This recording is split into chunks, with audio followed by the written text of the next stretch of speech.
રામ રામ અને જય ગરવી ગુજરાત। આજના આ ફાસ્ટ પેસ્ડ ન્યૂઝ એક્સપ્લેનરમાં આપ સૌનું સ્વાગત છે। આજે આપણે રાજ્યના કેટલાક એવા સમાચારો જોવાના છીએ જે સીધા તમારા ખિસ્સા અને રોજિંદા જીવન પર અસર કરે છે। તો ચાલો ફટાફટ શરૂ કરીએ। પણ જો શરૂઆત કરીએ એ પહેલા જરા વિચારો, રહેણાંક વિસ્તારના રસ્તાઓ પર અચાનક જંગલી રીંછ બેફામ ફરતું જોવા મળે તો, કે પછી ડીઝલ જ ન મળે અને હજારો ટ્રેક્ટરો ખેતરમાં ઊભા રહી જાય તો? છે ને આશ્ચર્યજનક? Okay, let's dive into this, કારણ કે આજના સમાચારો ખરેખર બહુ જ ગંભીર અને ચોંકાવનારા છે, એટલે છેલ્લે સુધી જોડાયેલા રહેજો। માહિતી બહુ જ ઇન્ટરેસ્ટિંગ છે। સૌથી પહેલા વાત કરીએ રાજકોટના જસદણની। આપણા ખેડૂત મિત્રો અત્યારે ખરેખર બહુ મોટી મુશ્કેલીમાં મુકાઈ ગયા છે। થયું છે એવું કે જસદણમાં ડીઝલની ભયંકર અછત સર્જાઈ છે। પરિસ્થિતિ એટલી હદે ખરાબ છે કે ખેડૂતો પોતાના ટ્રેક્ટર લઈને પૂરા 12 કલાકથી, આખી રાતથી ડીઝલ માટે લાઇનમાં ઊભા છે, તો પણ પૂરતો જથ્થો નથી મળી રહ્યો। હવે ડીઝલ વગર ટ્રેક્ટર તો ચાલવાના નથી, એટલે સીધી વાત છે, આગામી વાવણીનું આખું કામકાજ અટકી ગયું છે।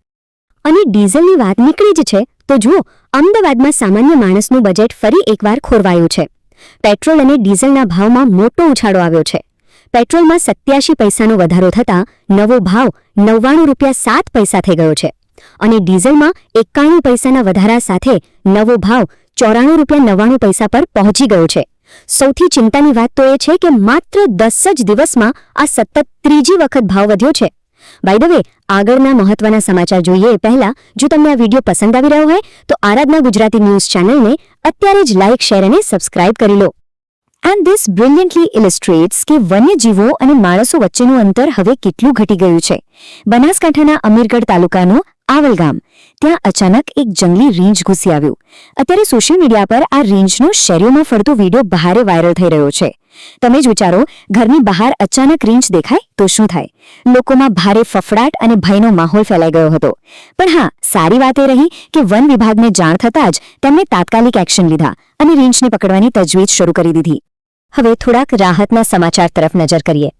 રાજ્યમાં જે કાળઝાળ ગરમી પડી રહી છે ને, એમાં થોડોક ઘટાડો થવાની સંભાવના છે। જાણીતા હવામાન નિષ્ણાત અંબાલાલ પટેલે આગાહી કરી છે કે આગામી 24 અને 25 મેના રોજ, એટલે કે બસ થોડા જ દિવસોમાં રાજ્યના કેટલાક વિસ્તારોમાં છૂટોછવાયો વરસાદ પડી શકે છે। આ ગરમીની વચ્ચે વરસાદી સિસ્ટમ સક્રિય થવાથી વાતાવરણમાં થોડી ઠંડક જરૂર પ્રસરી શકે છે। ગરમીમાં શેકાતા લોકો માટે આ ખરેખર બહુ સારા સમાચાર છે।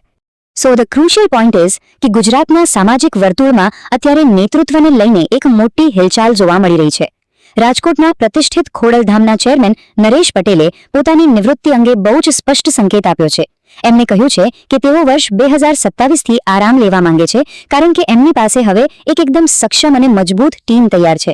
અને સૌથી મોટી વાત, તેમણે ચોખ્ખું કહી દીધું છે કે ખોડલધામમાં ક્યારેય એમનો પરિવાર એમની જગ્યા નહીં લે। આ ખરેખર નિસ્વાર્થ નેતૃત્વનું એક ઉત્તમ ઉદાહરણ પૂરું પાડે છે। તો બસ આજના અહેવાલમાં આટલું જ। અમે આશા રાખીએ છીએ કે આ અપડેટ્સ તમને ઉપયોગી લાગી હશે। આવી જ રીતે રાજ્ય અને દેશના અગત્યના સમાચારોની સચોટ માહિતી માટે આરાધના ગુજરાતી ન્યૂઝ ચેનલને અત્યારે જ લાઇક કરો, તમારા મિત્રો અને પરિવાર સાથે શેર કરો, અને સબસ્ક્રાઇબ બટન દબાવવાનું બિલકુલ ભૂલતા નહીં। પૂરું કરતા પહેલા તમારા માટે એક વિચારમાં જીવો પ્રશ્ન: શું તમને પણ એવું લાગે છે કે આ અચાનક થતા ઈંધણના ભાવ વધારા અને બદલાતી આબોહવાને કારણે આવતો વરસાદ હવે આપણા રાજ્ય માટે એક ન્યૂ નોર્મલ, એટલે કે સામાન્ય બાબત બની ગઈ છે? આના વિશે તમારું શું માનવું છે અમને નીચે કોમેન્ટ બોક્સમાં જરૂરથી જણાવજો। ફરી એકવાર આરાધના ગુજરાતી ન્યૂઝને લાઇક, શેર અને સબસ્ક્રાઇબ કરવાનું ચૂકશો નહીં। જય હિન્દ, જય ગરવી ગુજરાત।